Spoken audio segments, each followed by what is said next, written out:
Okay, we are live, but we're going to let it breathe just for a second or two while we, pardon me, bring on Facebook and bring on Instagram and those meta peeps. Almost there, almost there. Hang tight. And we're good. Welcome in, everybody. It's the Mile High Huddle podcast, yet another gut reaction episode. I'm your host, Chad Jensen. With me, my fellow football priest. You know him, you love him.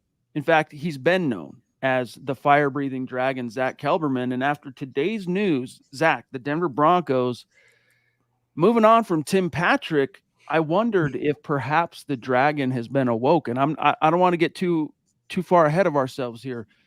So first things first, your gut reaction to the news. We'll get into all the other stuff, but your gut reaction to Tim Patrick, who ostensibly was re-signed for the purpose of proving he could stay healthy and produce this summer, does just that. They're still moving on.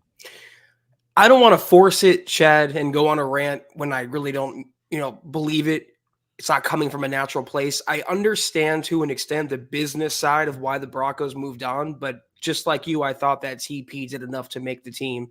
Coming back from injury 2 years in a row, he had a really good training camp, a really good preseason, and the only takeaway that I feel emotional about, Chad, is if little Jordan Humphrey makes the team over Tim Patrick or David Sills or Michael Bandy.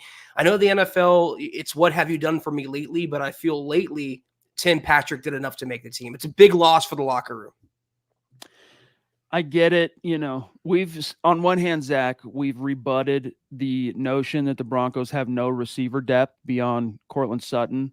But at the same time, I'm not going to go too far ahead and stand on a soapbox and claim the Broncos have this phenomenal wide receiver core. And yet part of the rationale that we're hearing from insiders like Mike Kliss is due to the phenomenal, I'm paraphrasing, but due to the excellent depth, I think was the actual word that was used, the Broncos feel like they can move on from Tim Patrick. And really, it's not that it's all these known names, right, Zack? These quantities that are known, but rather it's a body type, that big possession type X type receiver, which is what Tim Patrick really is from a type prototype perspective.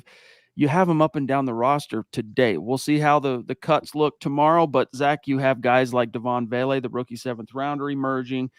In fact, wearing Tim Patrick's old number 81. If you didn't know better, you'd think that was him out there catching those passes. But even little Jordan Humphrey's 6'4", Brandon Johnson's 6'3", even the 4th round rookie speedster probably set to make the roster, Troy Franklin, he's 6'1". So they have a lot of that length, and we know how much that means to Sean Payton, but still none of those guys, including Cortland Sutton, Zack, bring that leadership component that Tim does. And then we'll grab the Lady D. I want to give Deanna her shine here. $50 super. Thank you so much, Deanna. It's incredible. Evening, Chad, Zack, and Scott. Not surprised at cutting Tim Patrick. You keep the healthy. Vele is the right choice. Wish Tim Patrick well. Again, not surprised on Samaje Perine. We'll get to that in a second, Deanna. Depth heavy, got to go with our best. We want to win this season. MHH for life, BTG, Bo Nix for 6. And Chad, just to tack on to what you said, giving Vele the chance, a younger, less injury-prone version of Tim Patrick, giving him the shine, I totally get it. But he's coming off an injury. Troy Franklin was MIA in the preseason. Marvin Mims was playing into the 4th quarter in the preseason games. If they had someone 100% established behind Cortland Sutton, it would make me feel better about moving on from Tim Patrick. But in this instance, all you're doing is taking away another weapon for Bo Nix. Yeah, I keep forgetting to mention Josh Reynolds, too, who is also over 6 feet tall. I mean, there are options there. I just don't understand what the whole point was of restructuring him and bringing him back, unless you're able to trade him. If you're able to trade him and get a little something out of him where you were just going to cut him at the top of the year, okay, back in January, they were probably just going to cut him. They're just going to release him.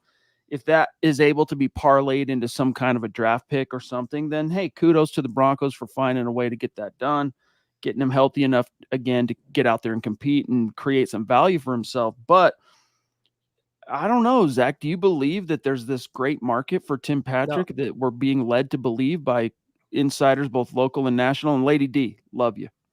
I don't know that there's a market for a receiver who's going to be 31 in November, coming off 2 consecutive major injuries.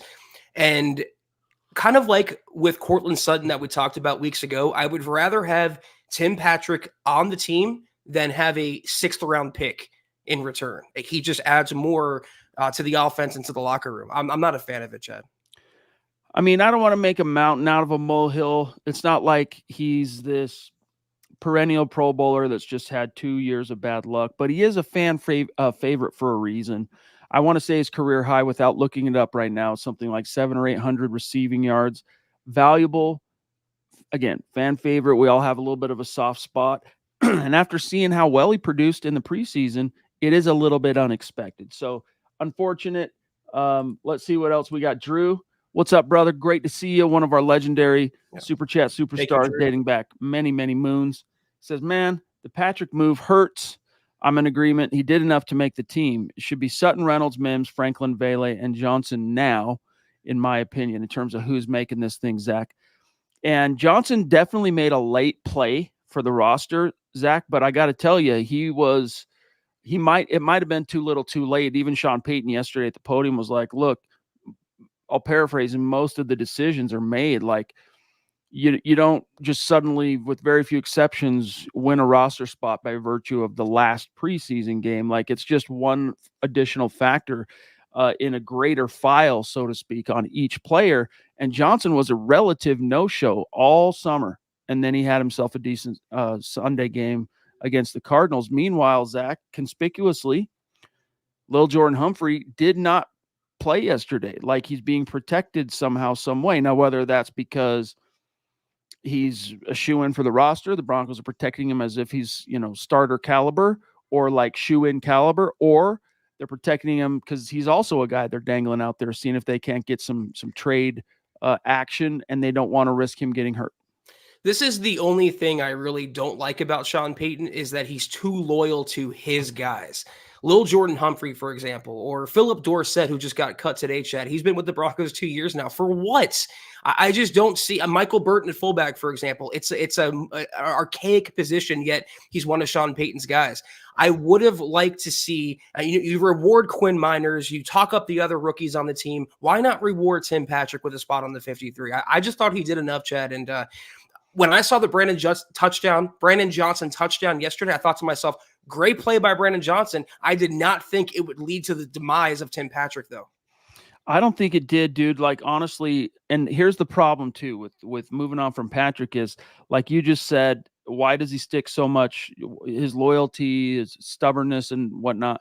But also, you got to think about the message this is sending to the locker room. I mean, Tim Patrick, first of all, has had. Did you see the way that he energized the team by catching that one touchdown in Indianapolis in the first preseason game? Everyone's like, oh my goodness. Sean Payton then talked about after the Green Bay game how much of an energy shift, and just because everybody on the roster was so excited for Tim Patrick, it like lifted the team, beat down the Packers. Now what's your message to the team? You know what I'm saying? Though, all those guys that were just like stoked on Tim Patrick. So it takes a really savvy coach to be able to sell that. And hey, Peyton is savvy. I don't know if he's that savvy. Time will tell. Franklin Lewis, what's up, bro? Thank you for the generous super chat, big dog. Sounding off everybody, and that's what we're here for. We are your football priests, and we're here to help offer you the absolution and answers to your burning Broncos questions. But as your football priests, sometimes we got to also help you exercise the demons. And I think for a lot of our audience and our friends out there listening right now, that's what tonight might be about, just a little bit. Franklin says, I hate to see Patrick leave. Just curious, what is the position group that gives you the most concern going into the season now that the preseason is over? All right, so a very shifting of the gears here. Zach, what's your answer for Franklin? Really quickly, I see Michael Davis saying Philip Dorsett is not good. That's kind of my point. He's not good. He's a Jag, yet he's hung around because he's Sean Payton's boy. But I digress on that. I'm going to say the offensive line beyond just the starting five. I mean, the backups, Chad, we've talked about it over the course of the preseason. They were downright terrible. I would look for the Broncos to maybe peruse the waiver wire for some help there. The secondary, what's going on at safety? I mean, also more to my point with Tim Patrick. In recent years, Chad, the Broncos moved on from Von Miller, Justin Simmons, all these other legendary players. I think over time we can weather the Tim Patrick loss as well. But the secondary, I mean, who's going to be cornerback two? Who's starting at safety? What's going on with Brandon Jones? Who's the other safety there? So I'm going to say O-line and the secondary. I agree, and that includes cornerback, dude. Like, Yeah. hey, Riley Moss, we've all been waiting for you to ascend. Looks like this is your opportunity. You're there for now. That's how Damari Mathis felt this time last year. He thought he had ascended. He's the other starter opposite of Patrick Surtain, and it's a "what have you done for me lately" league. So hopefully he does enough that he makes that a no-brainer, and cornerback depth, they stay healthy and it doesn't become an issue. But with Mathis injured, I was intrigued and encouraged, Zach, by what we saw from Levi Wallace yesterday. Our first real exposure to him in a game, because he did show out early in camp. Then he got hurt. Beyond those two guys, though, beyond Riley Moss and Levi Wallace, it's a little sketchy at cornerback, right? I'm not counting Patrick Surtain. I'm not counting Jaquan McMillian. Those guys are starters. We've got Zeus McPeak in the house. We used to say this, and it's true. Technically, he was the very first face we etched in the MHH Mount Rushmore. And the first two faces up there, Zeus McPeak, Michaela Parker. But Zach, let's give it to him. Zeus! What's up, Stu? He says, I was very surprised about Tim Patrick. Hopefully they have a plan. Good to see everyone. Good to see you, big dog. Thank you very much. And no doubt they have a plan. No doubt they have a plan. It's just, this is one of those moves that, to me, Zach, kind of smacks of cutting off your nose to spite your face. K Shoguki, what's up, brother? Great to see you. Says, hey, Bo Nix could inspire us like Tim Tebow did in 2011. I think the plan, and thank you, Shiguki, for that. The plan after moving on from Tim Patrick is to give Devon Vele the opportunity because he's a younger version of Tim Patrick. To me, Chad, it's the bigger indictment here is on Marvin Mims. I mentioned he played into the second half in the preseason. For me, second year, former second round pick, probably going to be a starter. It's crap or get off the pot time for Marvin Mims, in my opinion. This is a good point from Scott here. Ask Albert O about making the team based on the last preseason game, or Lucas Kroll for that matter in New Orleans. Same story.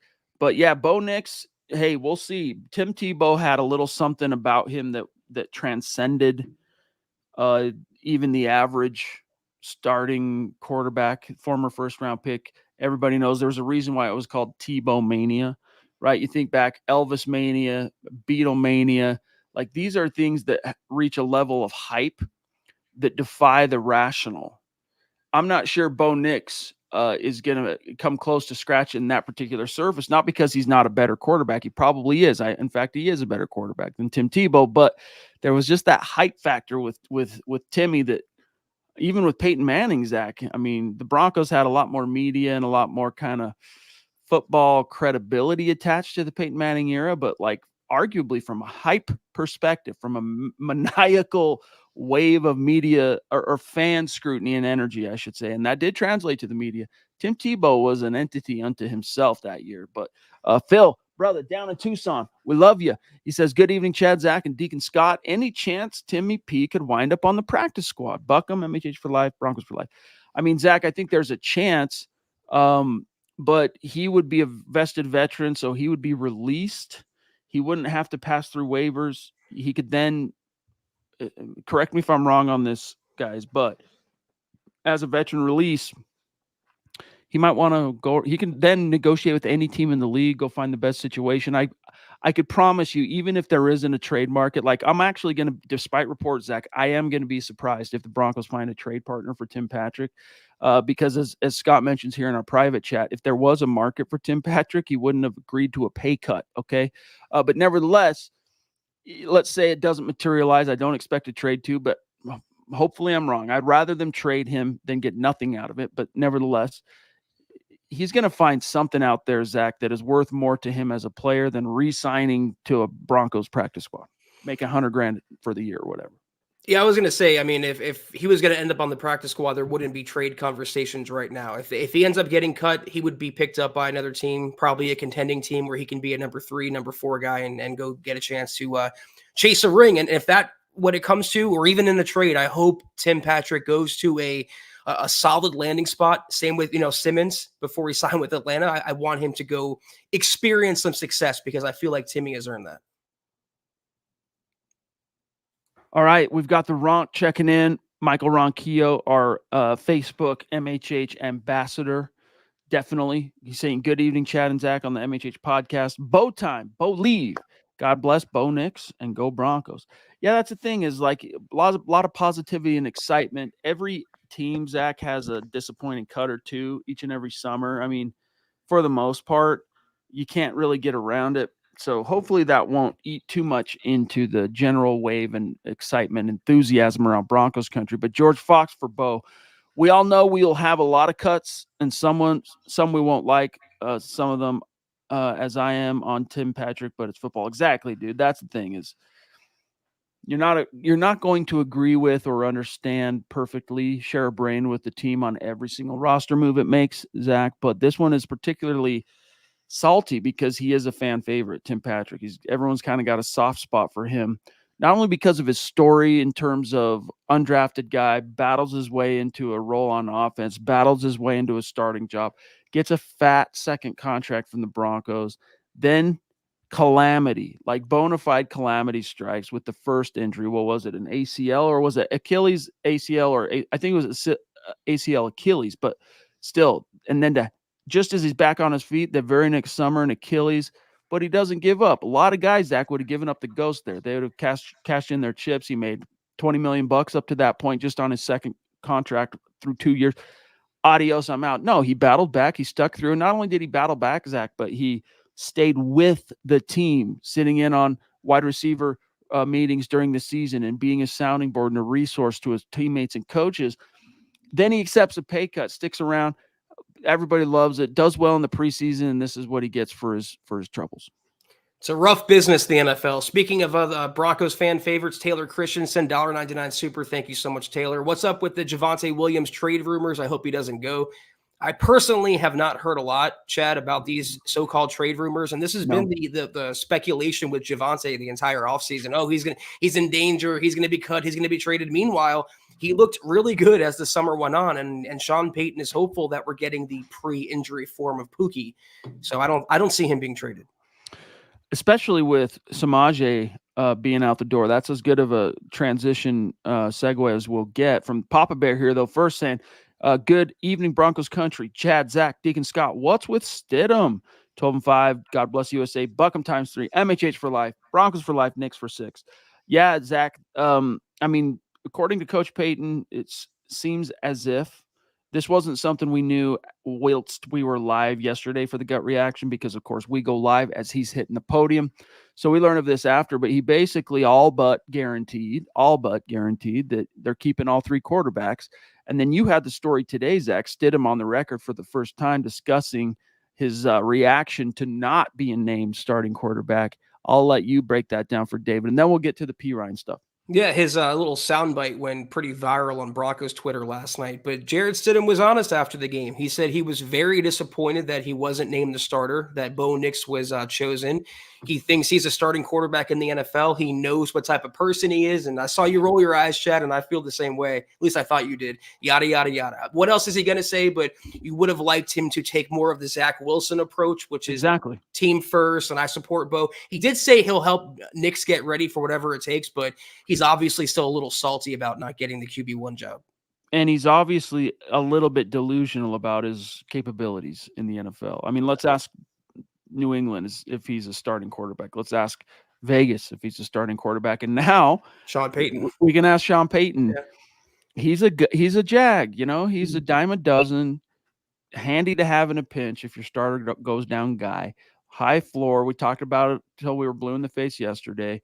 But I was a lot more pleased and just encouraged. It tasted good. Zach Wilson's remarks. In fact, if you could find that, pretty please, Mr. Producer, you might have to go to Twitter for it. I'm not sure, but just what Zach Wilson said. And in contrast to Jarrett Stidham, it is quite striking, and it kind of made me even less a fan. I got to be frank with you, Zach. Like, made me less a fan of Jarrett Stidham. You have done nothing to really earn the platform to say what you did yesterday. Look, free speech. Nobody here is as big of a proponent for free speech as you boys here on screen right this moment. But at the same time, speech is free and should always be free, but it's not free from consequence. And what he said last night just made me realize even more, like, this dude is delusional. David Wilder, wondering what if it's the injury questions on Timmy. See, that's a good point. In fact, I kind of tweeted something to that effect. It so doesn't add up to me that the Broncos are moving on from Timmy Patrick that the only thing that actually makes sense to me, again, I don't want to make it sound like they're getting rid of Jerry Rice, 1992 version of Jerry Rice. But the only thing that makes sense to me here, Zach, is maybe there's something known internally about his relative health and where things stand with those surgically repaired knee, the surgically repaired ankle, Achilles, that is, that we don't know. I don't know, but if that were the case, I can't imagine they would be having much success at all with people on the other end of the phone trade-wise. So I don't know. It's hard to say, David, but I do wonder.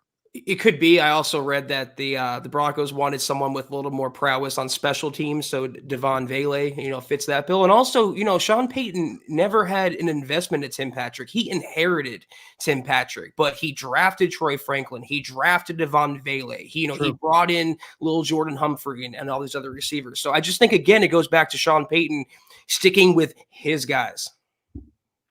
Absolutely true. David, thank you, buddy. Zach, on this same note, a few more to get to. Well, we don't want to keep Michaela waiting. She's jumping in with a generous super. Love you, Duchess. Michaela. She says, "You killed Timmy. Poor Timmy P. What do I do with my jersey? I guess it will join the pile of gone." Hey, Stiddy's comments were in bad form. Be gone. Hey, I agree with you on the bad form.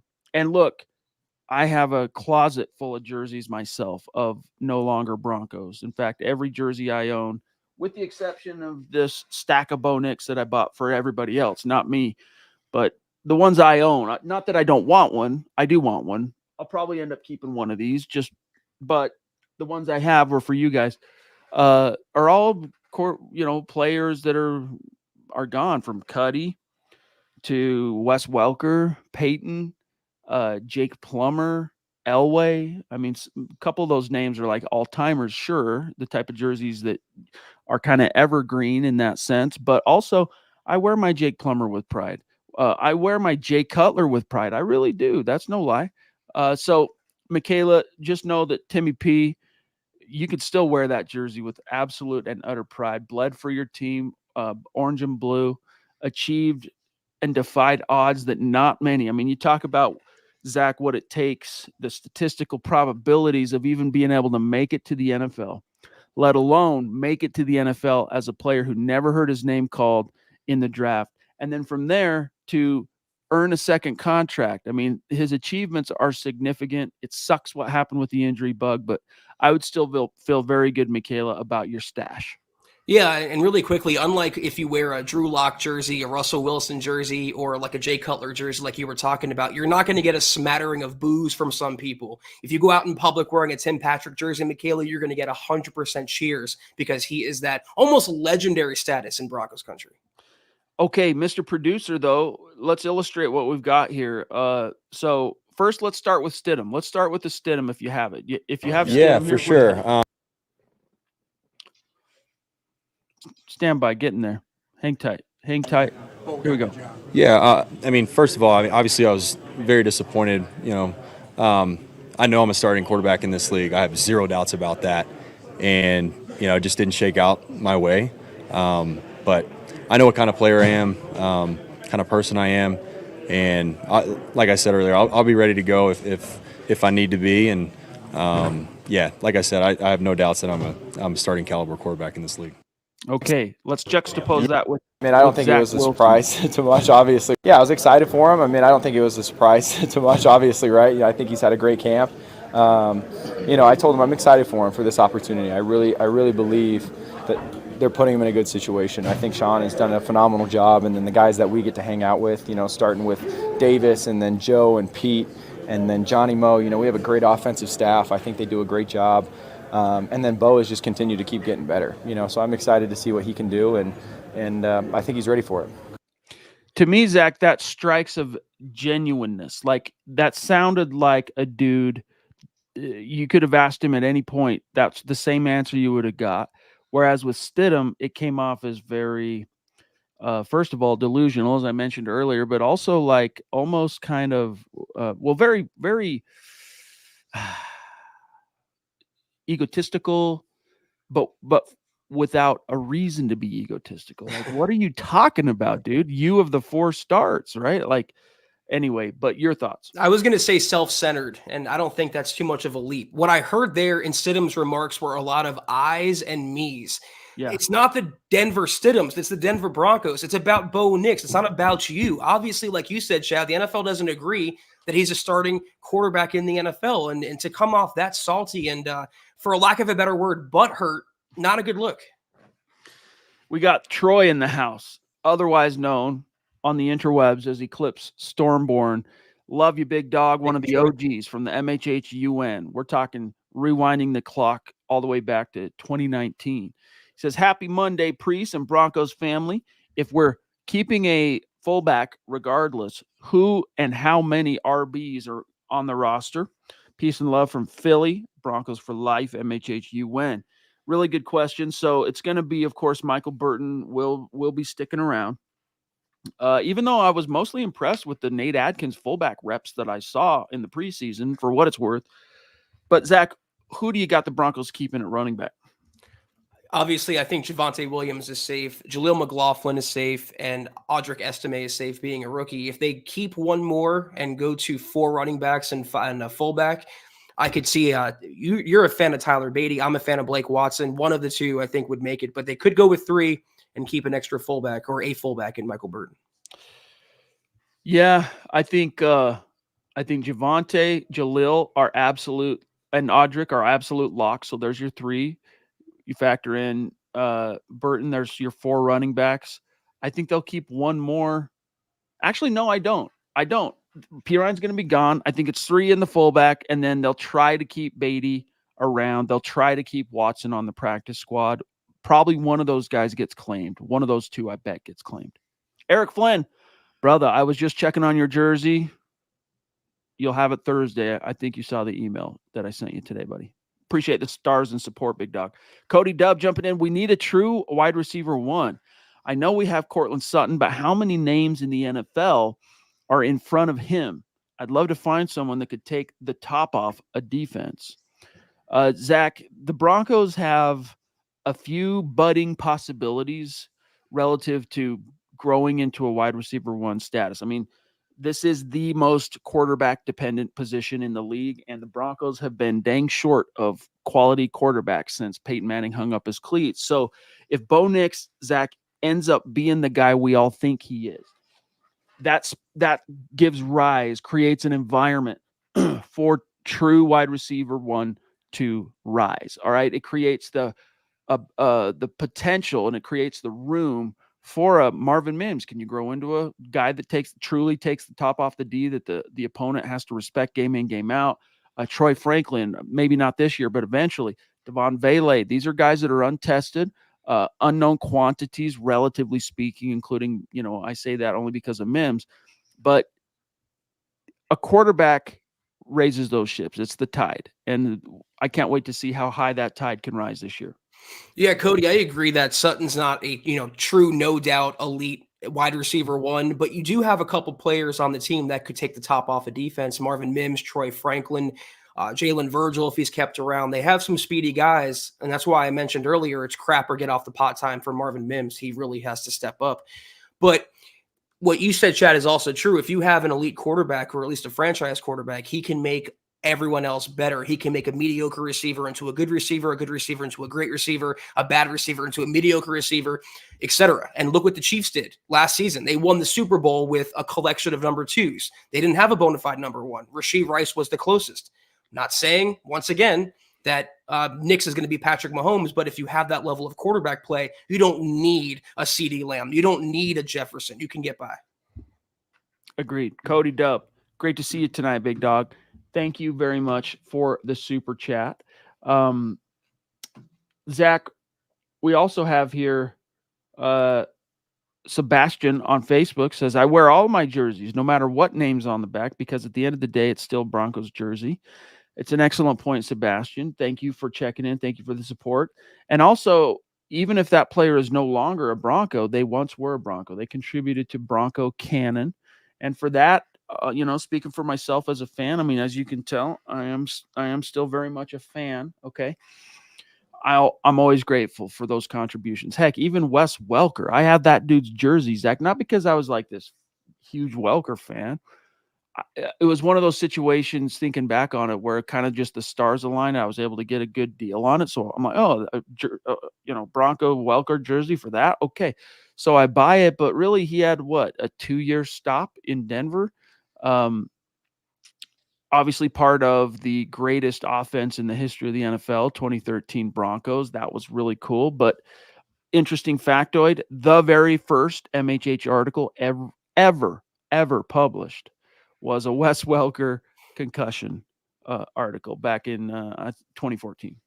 Very on brand. We have David Wilder, $5 super. Thank you so much, David. True OG of the podcast.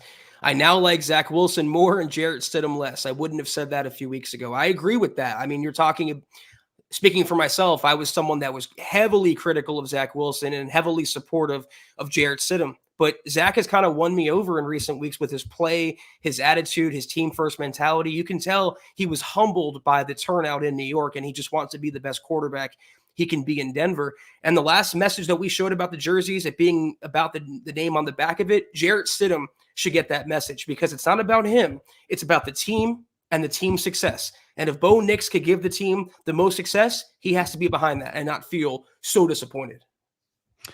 Yeah, I mean, Zach Wilson also did a lot to win me over just by virtue of his performance on the field. And for a guy that was so discounted, Zach, I mean, I wrote this. If I wrote it once, I probably wrote it 10 times, seriously, and said it multiple times on this podcast. But emerges from the Big Apple, might as well have the word bust tattooed on his forehead. You guys have heard me say that many times. I wrote it many times. And so he was kind of starting from below square one, and he just kept battling. Really poor start to training camp, but first preseason game was like, whoa, this dude actually, hey, there's something to this whole Sean Payton knows what he's doing with quarterbacks thing. And that holds true. He continued to battle through the preseason, and hopefully what Sean Payton was saying at the podium yesterday, Zach, is not lip service. I would rather them keep 3 at this stage, to be frank, Zach, than have them keep 2, and one of them is not Zach Wilson, for what it's worth. I don't want to make too much of it, but Stidham is straddling the line of kind of being a cancer to the locker room with that sort of mentality. And I know that he uploaded something to Instagram today about, being team first or whatever, but you really can't put the cork back in the wine bottle. The Broncos are building something special with Sean Payton. You saw it after the Bailey pick 6. You saw it after Tim Patrick's touchdown a few weeks ago. You see it in the way they're playing, flying around the field. They have more camaraderie. I don't want anything or anyone, Chad, especially Jarrett freaking Stidham, to start messing up that process. Hey, real quick, guys, we got Keith jumping in saying, why hate Stidham for wanting the job? I'm glad he worked hard enough to feel deserving. Do we want a guy that laid down, couldn't care less, and says he's there to support Bo? No, thanks. I get it. And part of it too, Keith, is like, hey, one of the keys to success is you do have to believe it. And sometimes you have to believe it when everybody else around you is thinking you're up in the night and crazy. I mean, I'll tell you that I could tell you that, Zach, as it applies to a million different things in my life where I have succeeded. Okay. Million, I'm being a little hyperbolic, but multiple facets of my life where in the early stages, people around me, whether you want to call it crabs in a bucket syndrome, whether you want to call it just people genuinely feeling like they're looking out for my best interest. They don't think it's going to happen, and they don't want to see me disappoint myself. But then only for them to come around going, wow, he believed it. He willed it into existence. It became a thing. You do have to believe it in order to, Zach, visualize it and thus will it into existence. But there does come a point here where that does border on the delusional, and it borders on hubris. And in this case, tonally, I just think he came off a little bit sour grapesy, not good vibey, just not good vibes.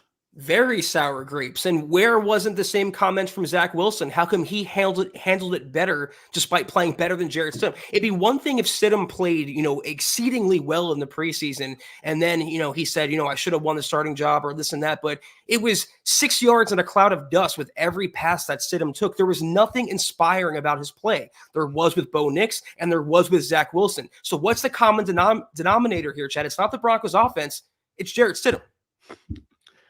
Zach, Smouse in the house. What's up, Unique Prepping? Jumping in. Thank you. So good to see you, Zachary. Hope you're doing well, big dog.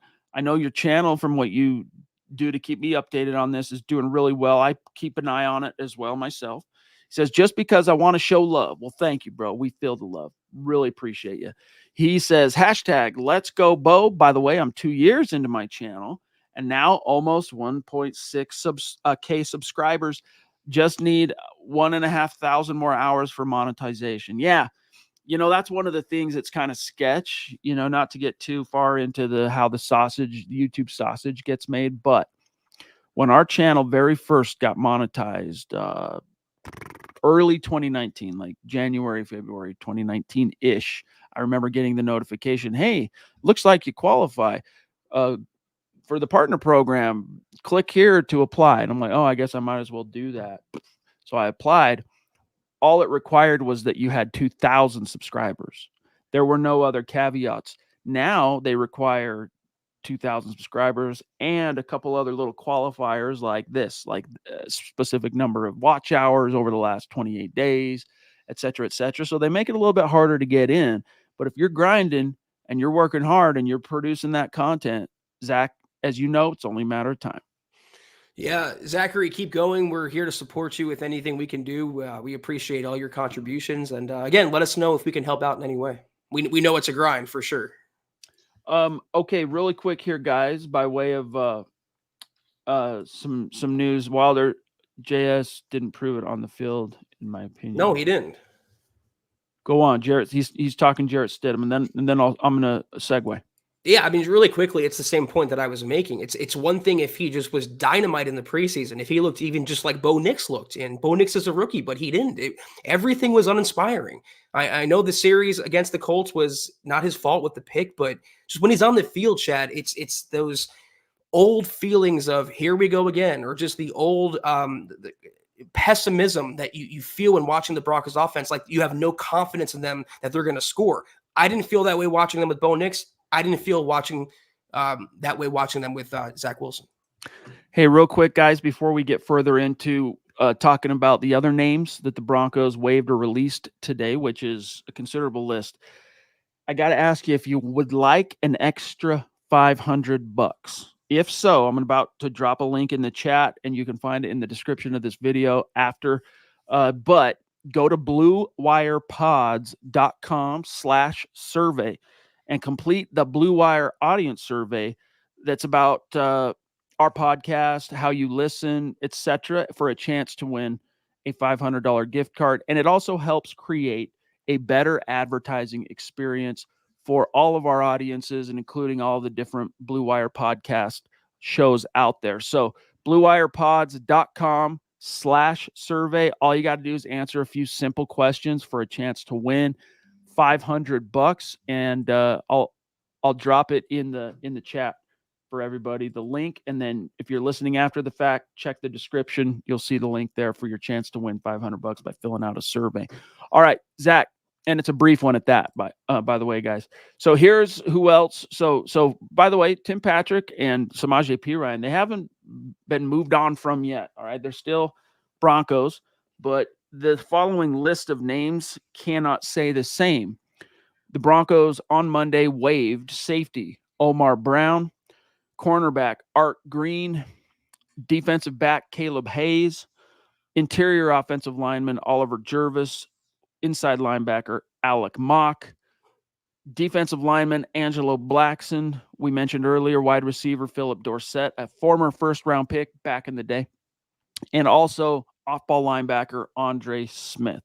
Zach, were there any names from that group that surprised you at all, made you raise an eyebrow?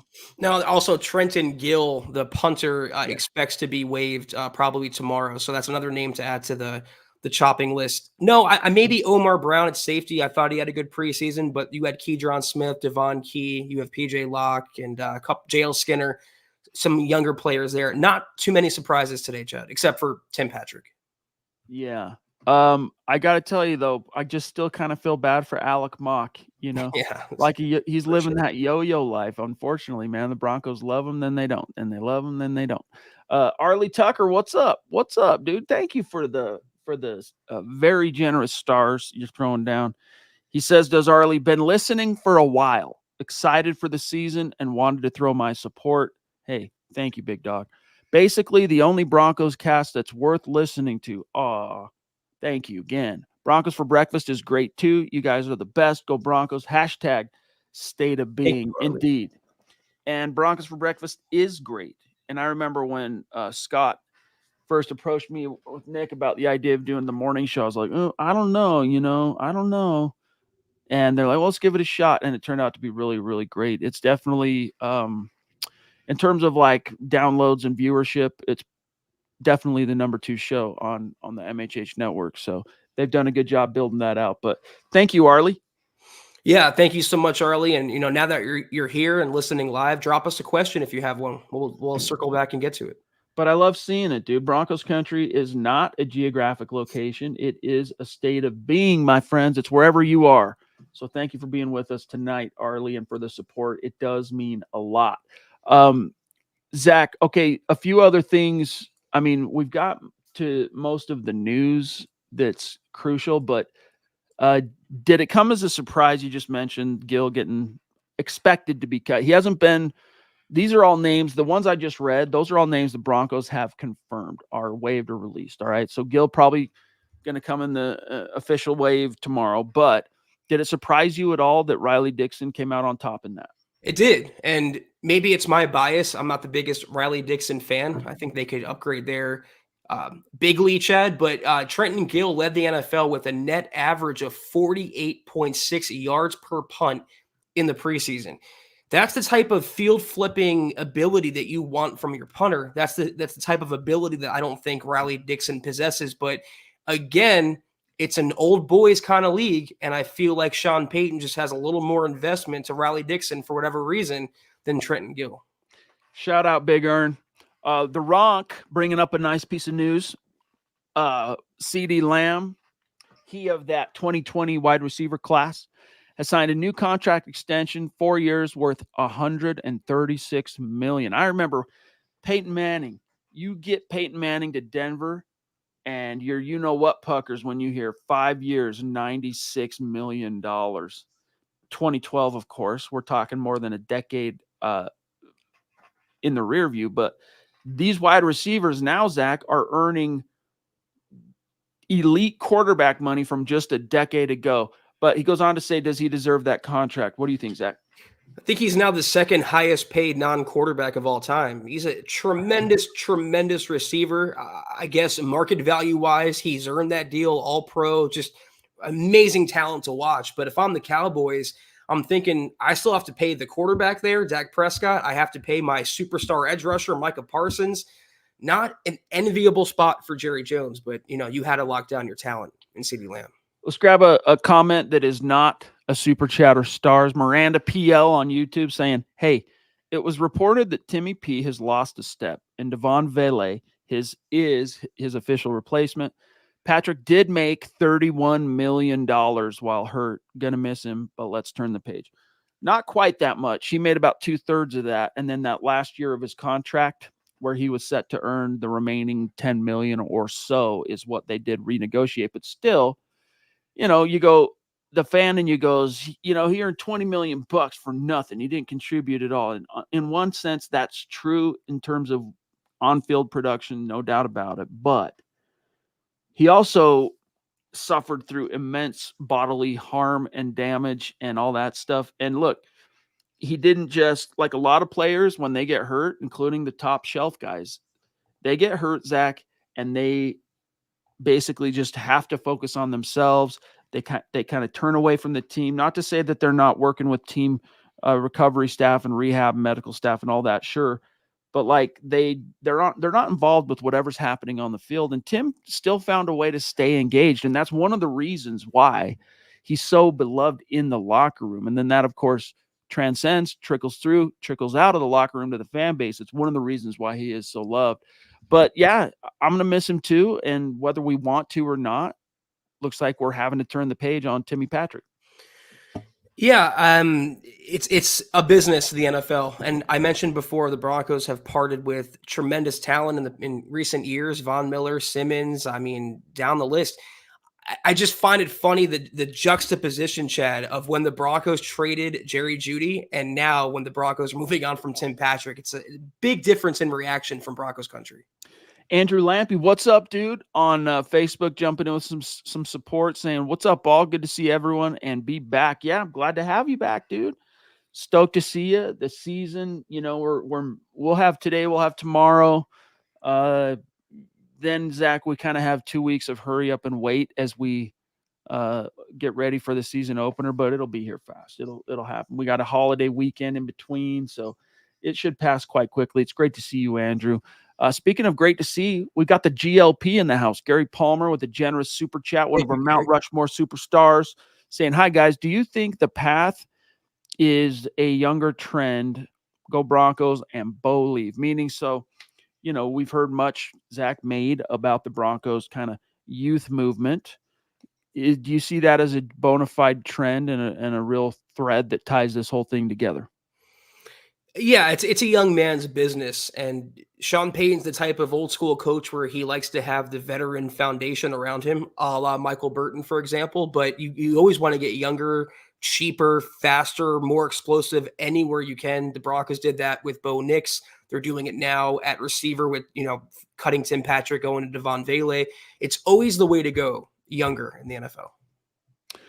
Yes, indeed. And a lot of that was dictated by the whole Russell Wilson thing when you decided to, you know, it's kind of like with Peyton Manning when he came to Denver. It was a unique situation where they had a bunch of young talent that had begun to be cultivated that Tebow season on both sides of the ball. You know, you had Demaryius Thomas waiting for a quarterback, Eric Decker waiting for a quarterback, Julius Thomas waiting for a quarterback, Ryan Clady just still providing elite left tackle play, waiting for a quarterback. On the other side, you had Von Miller, Chris Harris.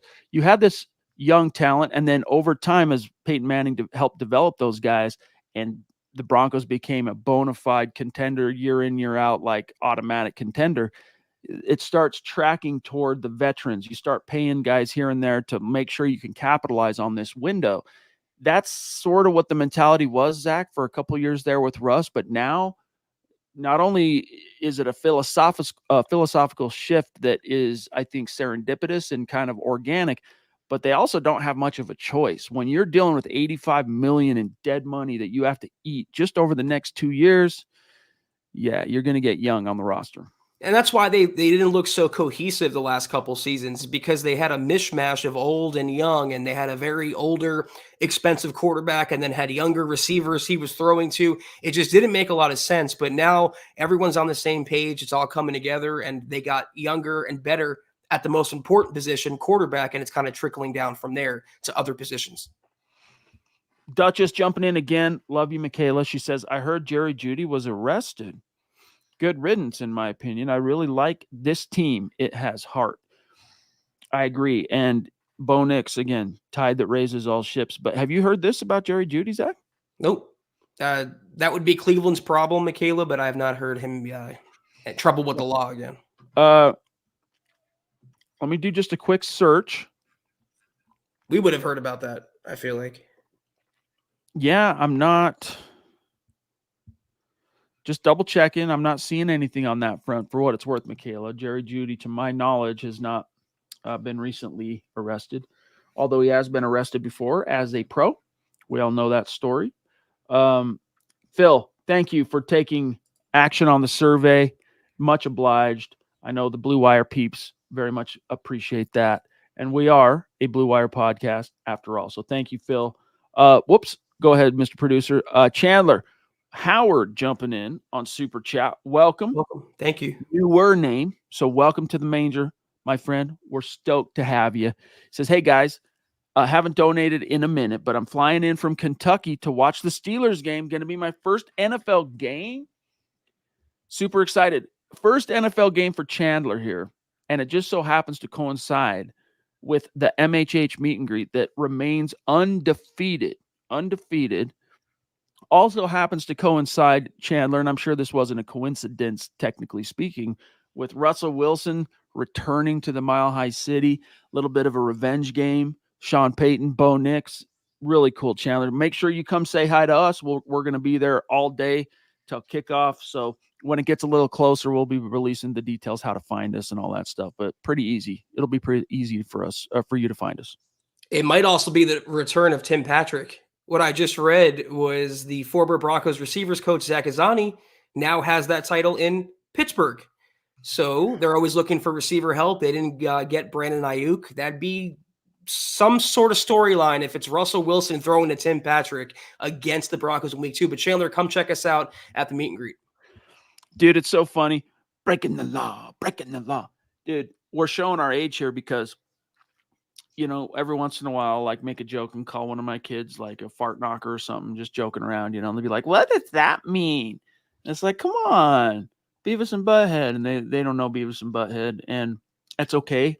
I don't necessarily need my kids to know Beavis and Butthead because there's some things they do that I don't necessarily need my kids to know about. But heck, dude, I remember those days. In fact, I had a friend in junior high. I was in junior high. I'm dating myself a little bit here, but I was in junior high when Beavis and Butthead became a thing on MTV. And I had this buddy who had just moved in. He was a new kid, 8th grade, Dave. He literally talked like he was such a fan of that show that he talked like them. So like you'd be like, yo, you want to go grab a bite or you want to go skateboard or something at lunch? And he'd be like, yeah, let's go. And it was with a purely straight face. Like, that's just what he did. The highly influential, as you can see, Beavis and Butthead. Rodney Garcia, what's up, bro? Thank you for the super chat. Really good to see you. Longtime super chat superstar.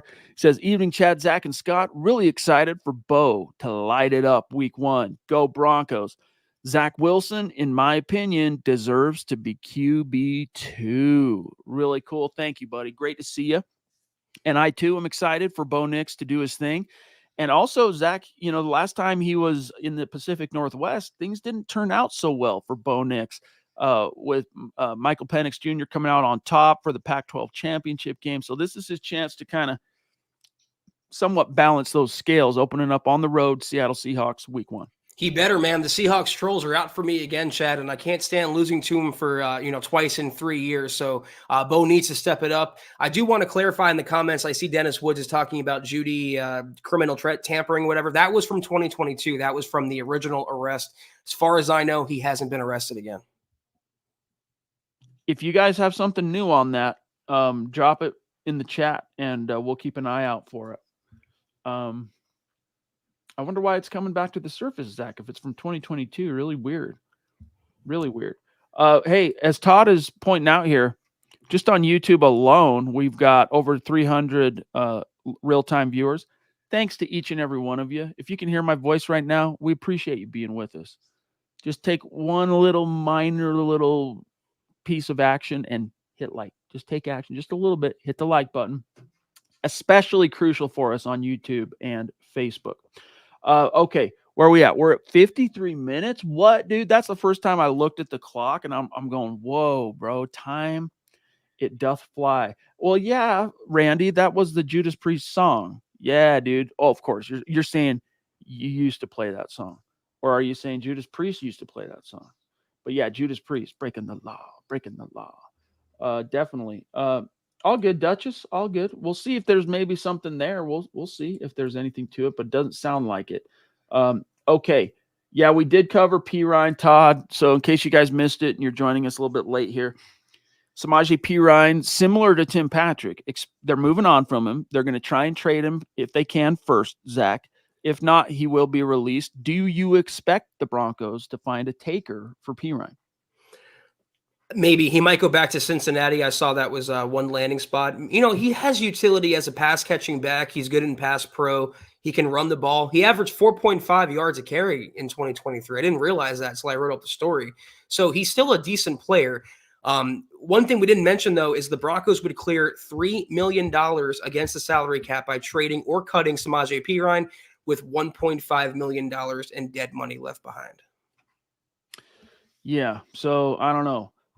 I think his spot, though, has been rendered obsolete. It's pretty clear that the Broncos preempted his departure just by drafting Audric Estime, which we got to see him do a lot more in this third game, both as a pass catcher, as a rusher. So I'm excited to see how he can contribute as a rookie.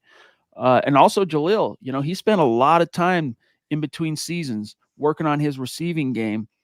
His diminutive size, whatever he is, 5'7", 5'8", you're never going to be much of a factor as a third down blocker, but you could do a lot more. And Zach, with a quarterback who understands this and the rhythm aspect and just kind of how it all works, you might actually finally see the screen game become a thing for the Broncos, which would be the first time since the Peyton Manning years. I mean, how many memories do we all have of watching DT, for example, catch a bubble to the hizzy, right? Like those were the days.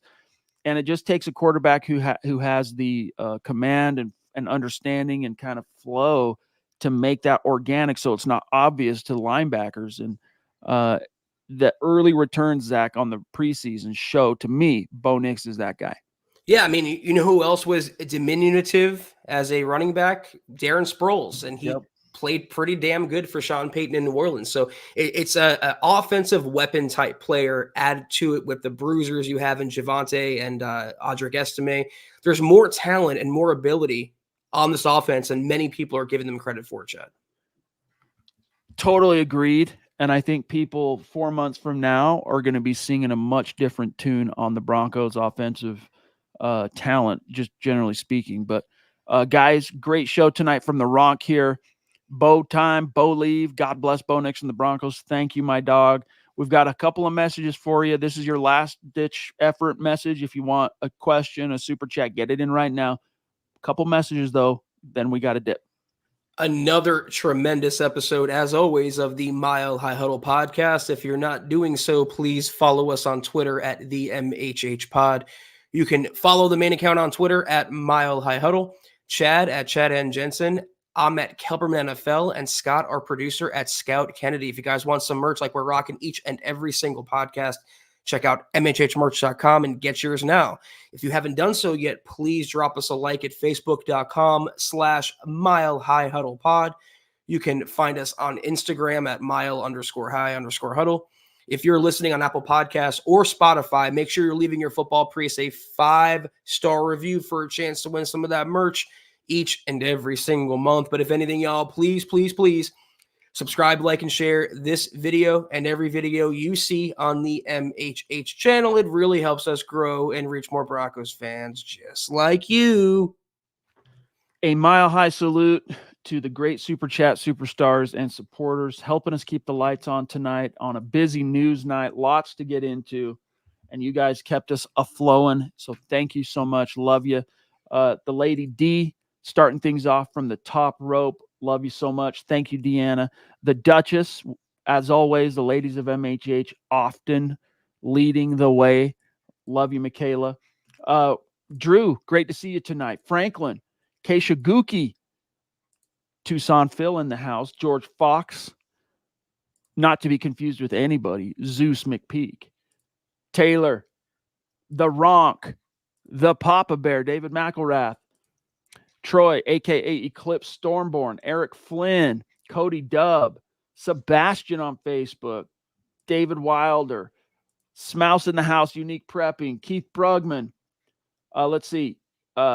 Arlie throwing down, hashtag State of Being. Andrew Lampy, classic member of the community. The GLP, Gary Palmer, Chandler Howard, Rodney Garcia. Man, the gang is almost all here. It feels really good seeing so many familiar faces, not only in the chat, but throwing down on Super Chat. Really appreciate it, guys. And lastly here, and then we're going to dip from Cody Dubb. Who has more upside, Zach? Marvin Mims Jr. or Greg Dulcich? He says, does Cody Dulcich?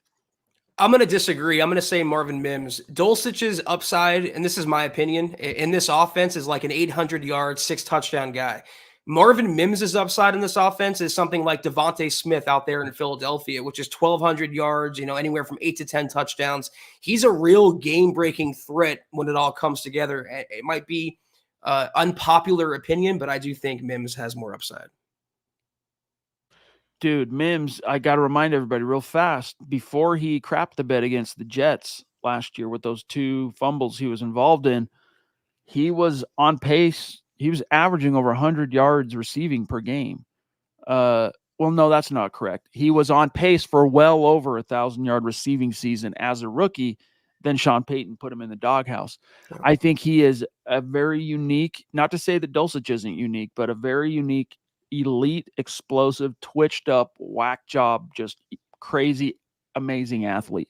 So it's on Sean Payton to figure out how to make that work for the Broncos. And I think with this quarterback, it plays to helping a guy like that kind of come into his own, because the ball's going to go where the matchups dictate that it goes. And if Marvin Mims is, if Sean Payton's finding ways to create touches for Mims, and if Mims is finding ways to get open, Bo Nix will find him, Zach. That's my whack job, baby. But that's going to do it for tonight for us this evening, Chad, unless you have any final words. I hope everyone else out there has a great start to your week. We'll back Thursday to recap the Broncos' final cuts, the practice squad that formed, and all the other news that emerges before the regular season opener at Seattle. Have a great start to your week. Take care, and as always, go Broncos.